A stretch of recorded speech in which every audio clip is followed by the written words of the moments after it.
नमो बुद्धाय, जय भीम।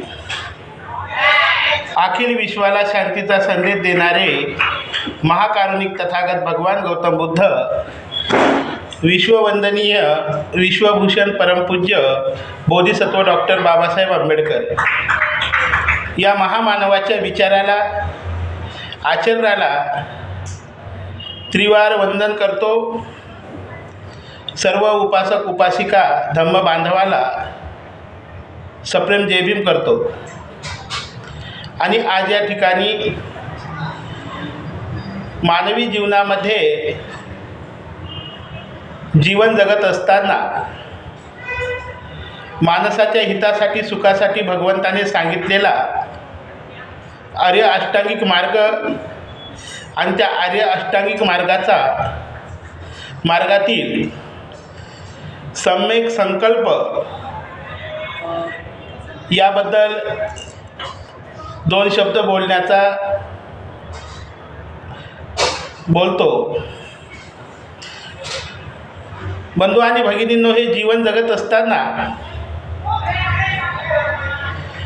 आपल्यामध्ये परिवर्तन करणं, सुधारणा करणं हे आपल्या हातामध्ये आहे। आपण जन्माला आलो, येताना काही घेऊन आलो नाही आणि जायचं त्यावेळेस आपल्याला काही घेऊन जायचं नाही। परंतु हे जीवन जगत असताना आपल्याला आनंदी सुखमय जीवन जगायचं की हे जीवन दुःखामध्ये असंच घालवायचं, हे मात्र आपल्या हातामध्ये आहे। ते आपल्या आचरणातून, आपल्या प्रयत्नातून, आपल्या परिकष्टेतून आपण सुखी, समाधानी, आनंदी जीवन जगतो, हे मात्र सत्य आहे। परंतु हे सत्य आपण शोधणं अत्यंत गरजेचं आहे। कारण या जीवनामध्ये आत्मविश्वास हा अत्यंत महत्त्वाचा आहे। बाबासाहेबांनी सांगितलेला आहे, आत्मविश्वासाशिवाय कोणतंच कार्य हे माणसाच्या हातून घडत नाही। तर त्यासाठी सम्यक संकल्प हा बुद्धाने सांगितलेला आहे। तर आपल्याला सुखी आनंदी जीवन जगण्यासाठी या अज्ञानाच्या अंधकारातून बाहेर काढून प्रज्ञेच्या प्रकाशाने सुखी जीवनाचा मार्ग भगवंताने सांगितलेला आहे। कारण या संसारिक जीवनामध्ये जीवन जगत असताना आहे ती परिस्थिती कोणतीच राहत नाही। रात्र आहे, दिवस आहे, सुख आहे, दुःख आहे, गरिबी आहे, श्रीमंती आहे। परंतु प्रत्येक समयामध्ये मात्र आपण जागृत राहिलो तर आपल्याला त्या दुःखातून सुद्धा सुख शोधता येतं। मग हे सांसारिक जीवन असो, सामाजिक जीवन असो, यामध्ये वागत असताना आपल्या आचरणामध्ये प्रथमतः आपण परिवर्तन करणं अत्यंत गरजेचं आहे।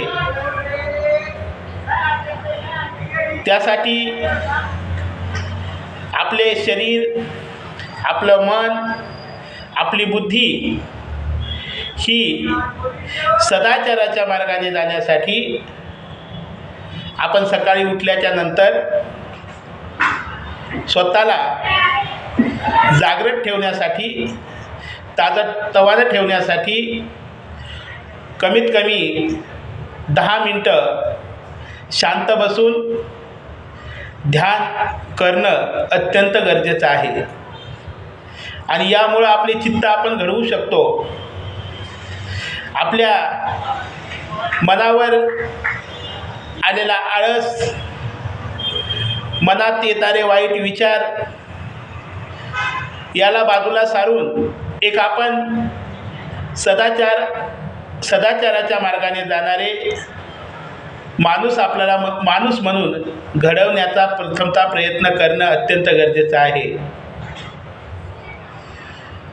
कारण सम्यक संकल्प बुद्धाने सांगितलेला आहे की आपल्याला आपला संकल्प जर आपण ध्येय जर निश्चित केलं, ते ध्येय पूर्ण करण्यासाठी आपण प्रयास करणं अत्यंत गरजेचं आहे। कारण धम्म हा आनंद देणारा आहे. धम्म हा जीवन जगण्याचा मार्ग दाखवणारा आहे. बाबासाहेबांनी सांगितलेलं आहे की जे माणसं इतिहास विसरतात ते इतिहास घडवू शकत नाहीत. मग आपल्याला विचारातून परिवर्तन होत असतं आणि आपल्या जीवनामध्ये सुखाचा मार्ग दाखवणारे आणि आनंदाचा क्षण दाखवणारे जर विचार असतील तर ते भगवान बुद्धाचे, बाबासाहेबाचे विचार म्हणजे आपल्याला माणूस म्हणून घडवणारे आहेत. परंतु त्यासाठी आपल्याला प्रयत्न करणं अत्यंत गरजेचे आहे. संकल्प आपण करावा, तो आपण दृढ करावा. त्या संकल्पाप्रती आपण निष्ठावान असावं. आपण आळसाचा प्रथमतः त्याग करावा. आळस हा मानवी जीवनाच्या प्रगतीमध्ये फार मोठा अडथळा आहे. तो आळस आपण झिडकारून देऊन आपण दीर्घ उद्योगी बनावं. आपण परिश्रम करणारे बनावे आणि आपल्या परिश्रमाने, कष्टाने आपलं ध्येय पूर्ण करण्यासाठी आपण प्रयत्न करावा. आज या प्रत्येक क्षेत्रामध्ये वाईट काहीच नसतं. वाईट आहे त्याला चांगलं करण्याची ताकद ही आपल्यामध्ये आहे. मग त्या वाईटाचा धिक्कार करायचा, चांगल्याचा स्वीकार करून आळसाचा त्याग करायचा आणि आपण आपल्या जीवनामध्ये चांगला माणूस बनण्यासाठी संकल्प करायचा. हे बुद्धाने आपल्या सम्यक संकल्प या आर्य अष्टांगिक मार्गाच्या माध्यमातून आपल्याला सांगितलेलं आहे. बाबासाहेब आंबेडकरांनी तथागत भगवंताच्या विचाराचं आचरण केलं आणि या जीवनामध्ये भगवंताने सांगितलेल्या 10 पारमिता पूर्ण करण्यासाठी त्यांनी प्रयत्न केला. पारमिता पूर्ण केल्या म्हणून आज आपल्याला आनंदामध्ये जीवन जगायला मिळालेलं आहे. दृढ संकल्प होता, बाबासाहेबाचा त्याग होता. स्वतःच्या संसाराचा, स्वतःच्या मुलाबाळाचा, स्वतःच्या लेकराचा विचार न करता त्या काळात असलेली विषमता नष्ट करून माणसाला माणूस म्हणून जगता यावं यासाठी ज्ञानाच्या जोरावर पेनाच्या टोकावर ज्ञानाच्या जोराने आणि पेनाच्या टोकाने परिवर्तन बाबासाहेबांनी घडवलं. ही परिवर्तनाची क्रांती बाबासाहेबाची सुरू असताना त्या मायमाऊलीचा त्याग, बॅरिस्टराची पत्नी होती, शेणाच्या गौऱ्या थापून त्या बाजारात नेऊन विकायच्या आणि त्याच्यावर संसाराचा गाडा चालवायचा. पोटची मुलं आपल्या डोळ्या देखत माती आड केली. परंतु बाबासाहेब माझे साहेब हे समाजाच्या हितासाठी झटत आहेत. मी जरी आज त्याग सहन केला, मी जरी आज माझ्या लेकरांना गमावलं, तरी माझी या बहुजन समाजातून येणारी लेकरं उद्या आनंदामध्ये जगण्याचं जर त्यांना मार्ग भेटत असेल तर माझा त्याग हा भेटत असेल तर त्यासाठी माता रमाईने हा त्याग केलेला आहे. कसलीच आशा नाही, दागिन्याची आशा नाही, साडीची आशा नाही. समाजाच्या हितासाठी त्या माऊलीने त्याग सहन केला. राजरत्न हा ज्यावेळेस बाबासाहेबाचा गतप्राण होतो आणि त्यावेळेस माता रमाईला, बाबासाहेबाला लोक बोलतात की ते कफनसाठी कपडा आणायचा, तर बाबासाहेबाच्या डोळ्यातून पाणी येतात. कारण राजरत्नला औषध पाणी जर भेटलं असतं तर तो वाचला असता. परंतु या दुःखाच्या समयामध्ये सुद्धा छातीवर दगड ठेवून मायमाऊली आपली उडते, जुन्या लुगड्याचा पदर फाडून त्यामध्ये आपल्या पोटचा गोळा गुंडाळून त्याच्यावर अंतिम संस्कार केला जातो. हा त्याग आपल्यासाठी आहे. खूप त्याग त्या मायमाऊलीचा आपल्यासाठी आहे. खूप त्याग त्या बाबाचा आपल्यासाठी आहे. बाबासाहेब बॅरिस्टर होऊन येतात. बॅरिस्टर होऊन आल्याच्या नंतर ज्यावेळेस नेसायला लुगडं नसतं, शाहू महाराजांनी दिलेला जरीचा पटका नेसून बाबासाहेबांचा हा स्वागताचा सोहळा पाहण्यासाठी लांब उभी असणारी माऊली, काय तो त्याग, हा त्याग कशासाठी होता? तर माझ्या या बहुजन समाजातील माणसाला माणसासारखं जगता यावं, या देशातून जातीयता नष्ट होऊन मानवता नांदावी, प्रत्येक माणूस हा शील सदाचाराच्या मार्गाने चालणारा निर्माण व्हावा आणि आनंदाने सुखाने जीवन जगता प्रत्येकाला यावं, म्हणून हा त्याग बाबासाहेबाचा होता. आणि बाबासाहेबांनी या बहुजन हितासाठी बहुजन सुखासाठी उभा केलेला सामाजिक क्रांतीचा गाडा हा यशस्वी मार्गाने लावला. कारण त्यासाठी बाबासाहेबांनी दृढ संकल्प केला होता, खूप परिश्रम केले होते, खूप कष्ट केले होते. 24 तासातील 18 तास जागून बाबासाहेबांनी ज्ञान संपादन केलं आणि या देशामध्ये चालणारी चातुर्वर्ण व्यवस्था मातीमध्ये गाडून या देशाची लोकशाही, न्याय, समता, स्वातंत्र्य, बंधुत्वाची घटना या देशाला देऊन आपल्या सर्वांचं बाबासाहेबांनी रक्षण केलेलं आहे. आणि बाबासाहेबांनी आम्हाला सांगितलं की बाबांनो, तुम्ही शिका, संघटित व्हा आणि संघर्ष करा. बाबासाहेबांनी आम्हाला संघर्ष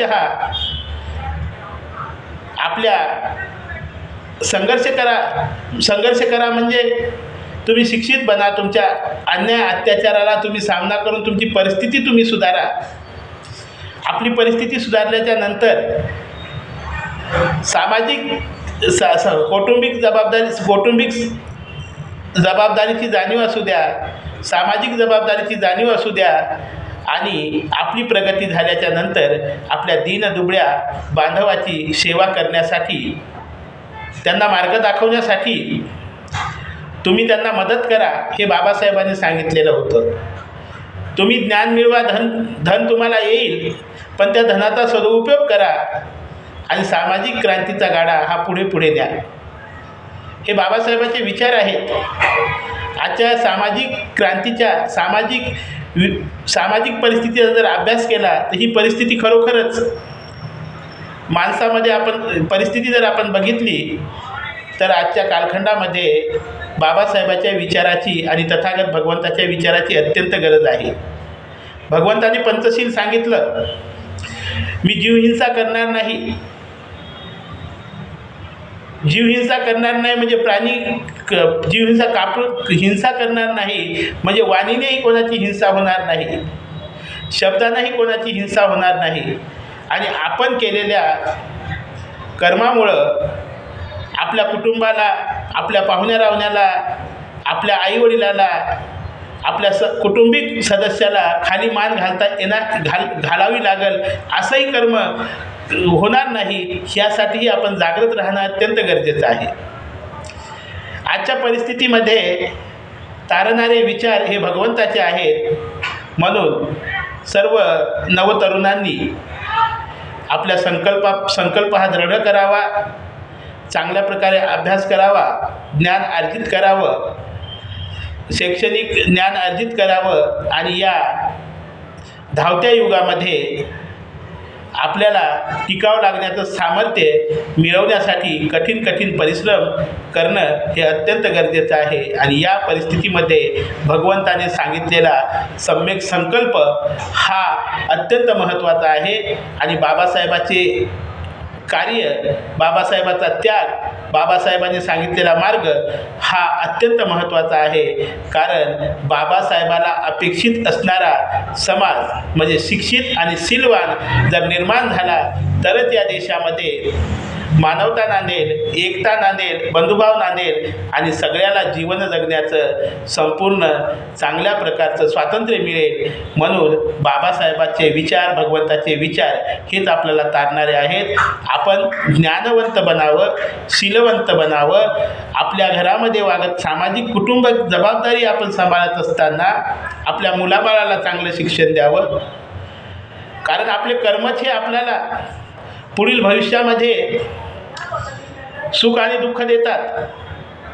झाड आहे, झाड आहे, झाडाची योग्य निगा जर राखली, त्याची काळजी जर घेतली, तर ते झाड आपल्याला पुढं भविष्यामध्ये फळं चांगले देते, तर ते आपल्याला सुख देतं. त्याचप्रकारे आपलं मूल म्हणजे एक रोपटं आहे आणि ते वाढवण्यासाठी आपण त्याच प्रकारे त्यांना चांगले संस्कार लावणं, त्यांना चांगले शिक्षण देणं आणि त्यांच्या तसं आपल्या घरामध्ये वातावरण निर्माण करणं ही आपली जबाबदारी आहे.